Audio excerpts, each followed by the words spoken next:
Hi, hello, and welcome to Life of Script. My name is Yaz, and I'm back with a new episode. I'm unfortunately in a bit of a bad mood right now because I just found out that I purchased a new podcast microphone, which is actually USB output and whatever. I'm not, with all the tech shit. And I went on Reddit. Reddit's just like so helpful, but in a condescending tone. I basically am not in this podcasting club community, so I'm not really understanding all these abbreviations that they're using. Basically, what I needed was an XLR podcasting microphone for both this one that I'm using right now and the new one that I bought.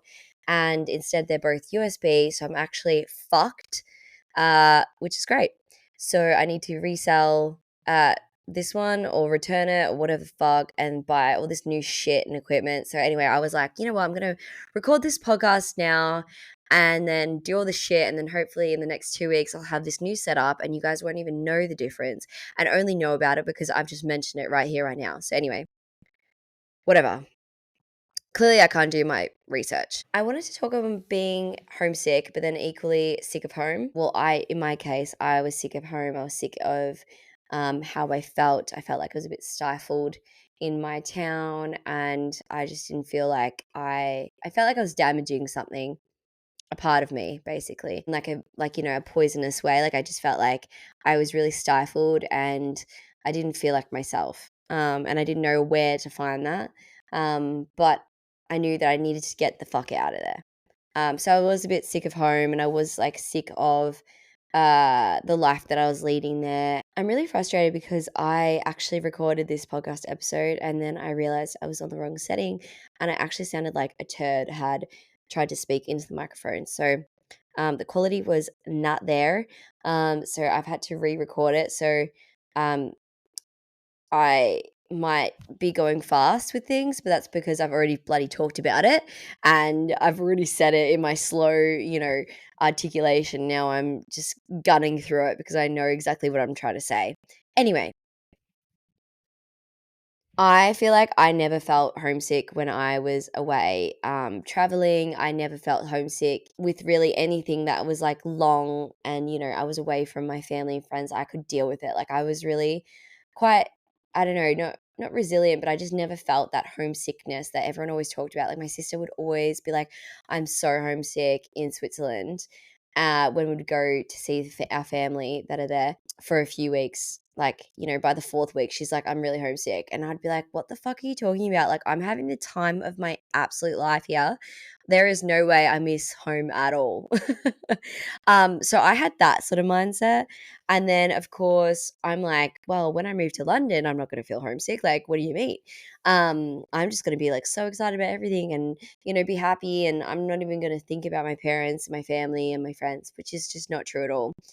So naive to think that way. And I just really was like, nah, I'll never feel homesick. Like, yeah, I'll miss my friends and family and whatever, but I won't feel that like homesickness that everyone always talks about, which is just very naive of me, obviously. But I wanted to talk about homesickness because I did actually get it when I got here, and I think everyone gets it. And anyway, I've been now in London for 2 years or nearly 2 years, and it feels like it does get easier, but also it's something that never, ever, ever goes away, and it comes about in waves. And I have been dealing with it this past week really bad. I've just been feeling very unsure about life and unsure about like some things in my life and my work and whatever, and like my career path, I guess, going forward. And my visa, like I just got my visa extended until July next year, and that'll be 3 years in London, which is so nice. But it also makes you think, okay, well, can I switch to a skilled worker visa? Like, do I want to stay longer? Do I want to stay another 3 years? Do I want to stay 5 years? Do I not want to stay at all? There are the things that are running through my head, and it's really hard to figure out, and it's something that I need to figure out. So obviously, because I need to start like figuring out like what my plans are when I do reach that July period next year. Like, what am I doing? Am I going to stay longer? Am I going to move somewhere else, move to Australia, move to, I don't know, Copenhagen, move to Amsterdam? Like, what am I doing? There's so many route to take, which is a privilege, and I completely understand that. But it also is very unsteadying, and if anything, I need a Reiki session stat to figure out where my chakras are at, because I can tell you right now my chakras are absolutely not spinning at all, especially the one at my feet. So, and that means that I'm just not doing well with my stability and where I'm wanting to go and move to next and whatever. And I think the naivety of me coming to London really set in once I realized after 6 months. I think that's when Kira left. So we traveled together, and then she was like, "Oh, London's not really for me." So she moved back to Australia. And for me, I was like, "Well, I'm staying." And what does that mean? That means that you'll be by yourself. That means that you will need to make sure that you have a good community around you, a strong community around you, because you're going to feel it. And I felt it. Like, I spent New Year's by myself. Yes, I did. I spent New Year's by myself in 2023, crying. And I think I was listening to Noah Khan. Average Noah Khan experience was literally crying. You're Gonna Go Far is such a banger of a song and is so well suited and well fitting to people that have moved overseas or moved somewhere else, and they're far away from their family and friends and the people that they love and cherish. So anyway, I was just crying about that. And I was like, I can't believe that I am feeling homesick, but that is a natural feeling. And it is something that can't really be fixed. And I wanted to talk about it because I was like, oh, well, people are going to be like, well, you won't get homesick. You will get homesick. You will feel these bouts of emotion. You'll miss your friends and family. You'll miss your dog, your cat, what have you, your pet goldfish. I mean, maybe. But you'll miss your home life there. And you might be like, I miss the fact that I went to the beach all the time, or I went for these walks in this beautiful park. And I miss like these like little nuances to your life that you just don't appreciate until you leave it behind, and you get, oh, I wish I was a bit more grateful for that. But that's the thing about stepping away from something, is that you do appreciate the things that made your life really lovely there. And I don't know, I just think that I had to move away because I was sick of home, definitely. It just wasn't conducive to my growth. I needed to get out of there, basically. But I found that moving to London, it is a sacrifice that you make, and it's a sacrifice that is basically you're making for yourself, and it's at the expense of a lot of things, including you missing massive milestones in your friends and family's lives that you will never, ever, ever get back. And that is something that you're going to have to live with. And you're going to have to acknowledge that sacrifice. It is not something where you can be like, well, I can just pop over to Australia here and there for, so and so's wedding, or so and so's birthday or graduation. Or, like, for instance, I'm an auntie, and I've got two nephews back at home. They are my little angels. I love them so, so, so, so much. But I missed. So when I left for London, Hugo wasn't even one. So at least I was there for his birth, but Hugo wasn't even one. I missed Hugo's first birthday. I missed Emerson, the youngest. I missed Emerson's birth. Yeah, I only just got to meet Emerson for the first time when I came back to Australia for Christmas. And it's a joke. Like, you miss these things that are so, so important to you, and it's really hard. It's honestly, I feel like people can't really understand it until they move away from their home, and they move away from all the people that they used to be with, 24/7, and realize that, like, yes, that is the sacrifice you make. You make that choice to make yourself more happy. Yes, like, I moved to London because I knew that it would make me happier, and it has. It's made me so much happier. It's given me a weight off my shoulders in terms of expectations. It's made me realize more about myself, know myself more, grow, become more resilient, mature, etc., etc. There are so many things that London has done for me, and I will never trade it for the world. But I do appreciate that these things that I've gained were at the expense of missing so many of my friends' own milestones that I wish I was there for. I wish I was there for. I was there for so many things that I didn't get to. Like, for instance, I missed my really good friend Shay, her wedding in October. I couldn't make it. I couldn't get the flights in time. I couldn't get the annual leave. Everything is so much more expensive, obviously, to go back to Australia. Um, there's just a lot of planning ahead. Like, you can't just like pop over when you can and be like, yeah, no worries, like I'll just pop over, I'll just do this. It's like it's just not possible. And I don't know, it's really hard to like appreciate that. It's hard to come to terms with, I think. And yes, people might say that's selfish. Like, I think it is selfish in a way. You have to be, um, especially at our age. Like, you kind of have to be selfish and put yourself first and be happy, because at the end of the day, like, your friends and family want you to be happy. And if that means that you need to move over across to the other side of the world, like, that's it. That's what you've got to do. I'm sure that they would prefer for you to be this far away but happy and able to see you, once every however many years, rather than you being in their vicinity but absolutely miserable and giving a weird energy, and like they don't want that. They want you to be happy. So, and as long as you're healthy and happy, like, of course they're going to be happy for you. I think there's, yeah, a certain sacrifice you have to make yourself happy. And there's also equally having homesickness that will come through, and having that feeling that you're missing really, really important milestones in people's lives that you love and you miss.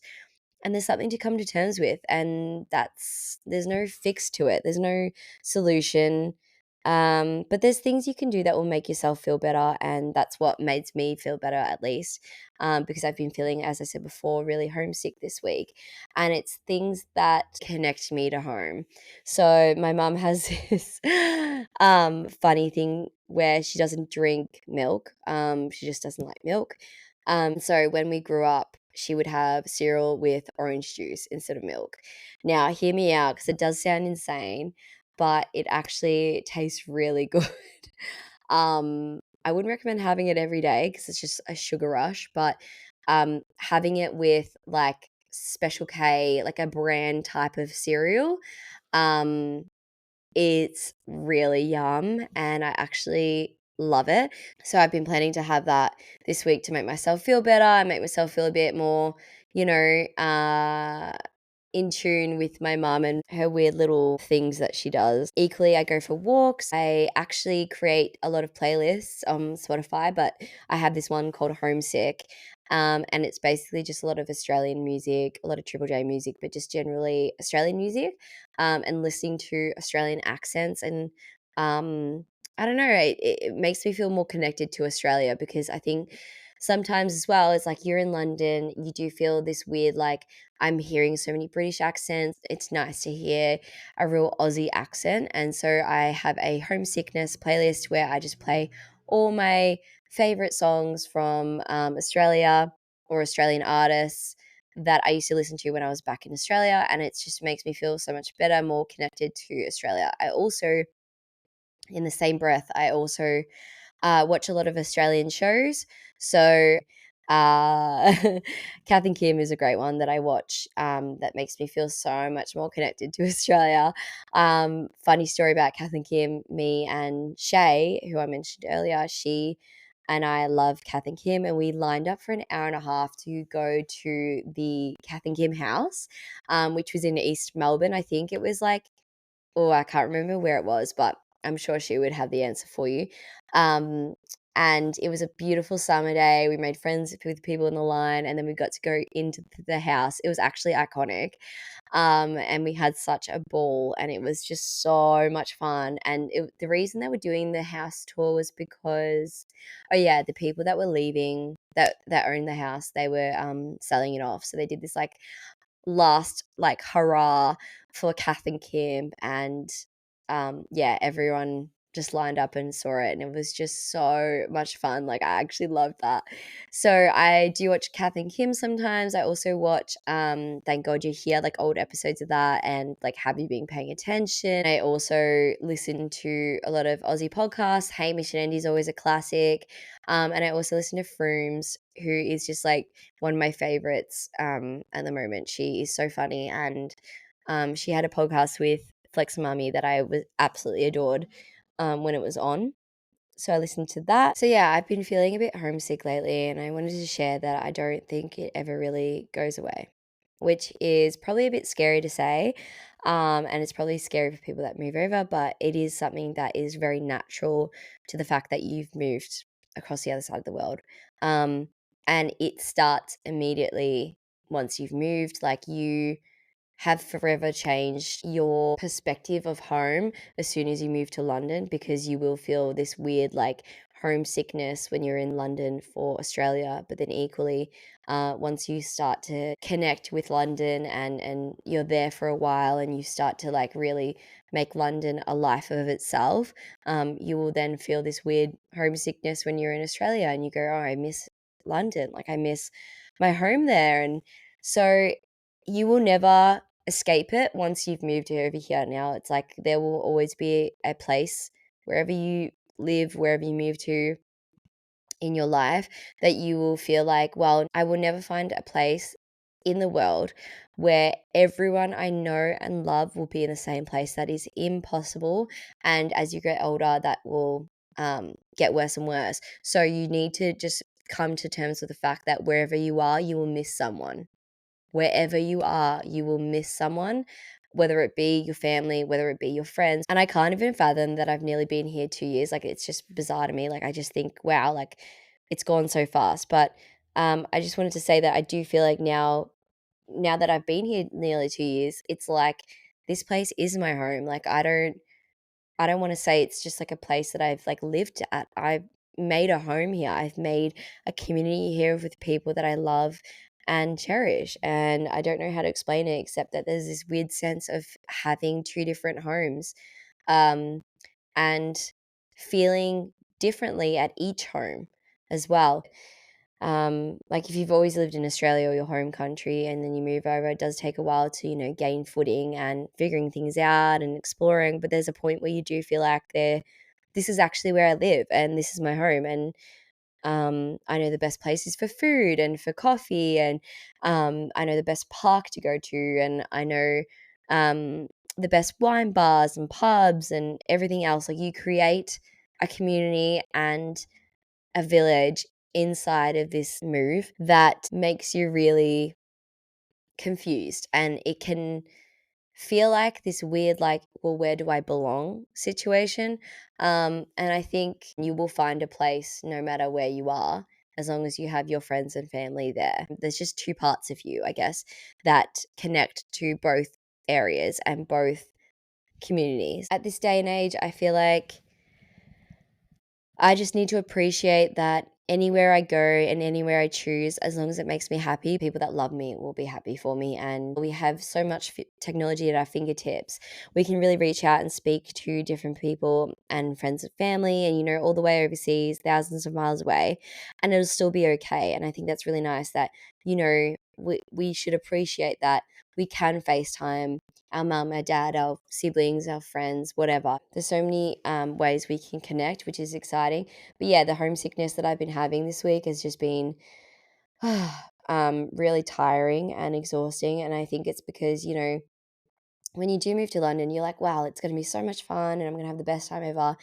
But I don't think you really have this foresight to know that you will have bad days. You'll have bad days from work. You'll have bad days where you're like, I have no money and I just want a hug from my mum and dad, or like, I just miss my friends. I just have to settle with like, messaging them or calling them. Sometimes it feels a bit surface level, I guess, is what I'm trying to say. But, and then on top of that, the time difference, oh my God, the time difference sucks so bad.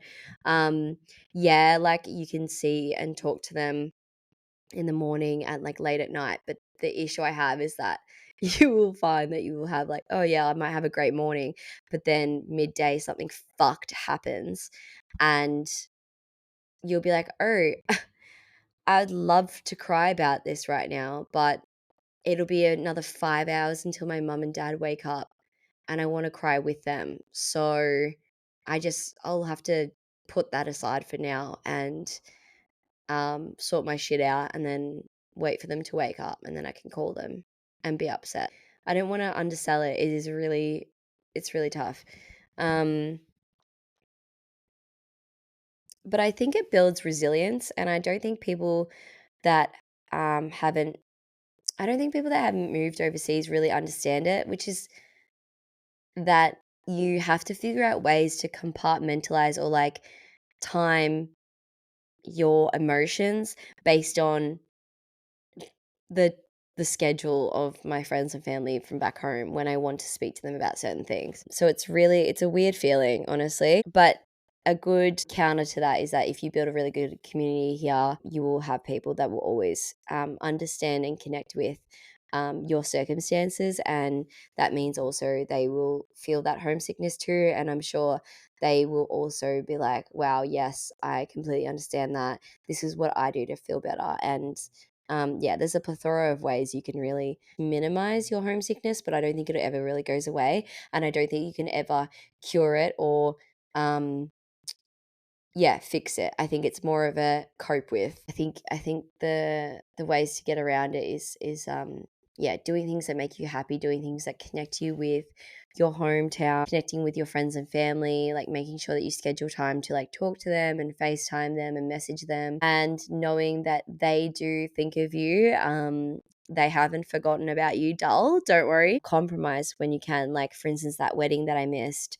Um, yes, I wasn't physically present there, but Brandon, my friend Brandon, he FaceTimed me and I got to see the girls there and I got to see Shay and say hello to Shay and see her beautiful dress and, you know, feel connected to her in that moment, I guess. But it is a compromise you have to make. I will never get back that time that I missed. I will never get I will never make Shay redo her wedding for me. But you know what I mean? Like it's just those sort of things. Um I also miss not just happy milestones, but the really sad ones. I've missed I don't want to get teary about this, but I've missed funerals and wakes and memorials and the reality is with the time difference and stuff like that is you know, you have to get up at 4, 5 a.m. to watch a live stream of a funeral that you didn't get to make. Um, before work. There's so much planning involved when you have to fly to Australia or wherever it may be and you know there's just a lot of planning involved and it's not just an easy like oh I'll just pop over. Um and you have to consider annual leave and obviously work as well. It's just tough. It's really horrid. It's really awful, and it's really painful. And you do feel a bit. Well, in fact, in my case anyway, I just felt extremely guilty, and I felt like my choices had come to bite me on the ass a bit, because I wasn't there for my best friend when she needed me. I just couldn't fly over there, and I felt like at that point my move to London was really selfish, and it really struck me that what I'd made was a really permanent decision and these were the consequences of my choices is that I couldn't get there in time and I just have to live with that. I have to live with that. I don't really have much advice to give except that that is just something that you have to understand that you compromise on and that it doesn't it won't ever change. It won't ever go away. And you know, your family and friends are all growing up and living their life without you. And that means that things happen and people pass away, and you know, you won't be there for that. And whether that is worth you being happier, I don't think there's a real answer to that, but it's a choice you have to make, and you have to just know that you live with it. Like, you can't be everywhere and you can't get to everything. Equally, on the other side of the coin, though, is that your friends and family from back home can't get to you when you're having a milestone yourself. So when you're having a huge milestone or something amazing's happened over here, like they can't get to you either, or they can't be there physically for you. Anyway, this podcast episode is just really talking about homesickness, and I just wanted to bring it up because I think that to know that yes, there's nothing you can do about it, but your London life is a blip in your entire life, and you will forever be changed by moving to London. But yeah, just doing things that make you happy and make you connected to yourself and your Australian life is just always, I think, the way to go. Knowing that that active choice of moving overseas is something that will trigger an effect of you won't be there for a lot of milestones that you might actually want to be there for. And to know that that's something that you will have to sacrifice, but equally know that I think naturally course of action by people growing up, moving, starting a family, that there will be things that people will have to sacrifice by way of making themselves happy. So anyway, thank you for listening. I hope that was helpful, and I really appreciate all your love and support. If you could rate the show and follow it, I mean, that would be great for me. You can listen to this on all streaming platforms, and you can also find my TikTok and Instagram. It's just Life Off Script Pod, really. I don't think you'll have trouble finding it. But anyway, thank you for listening. Much love. Okay, ciao.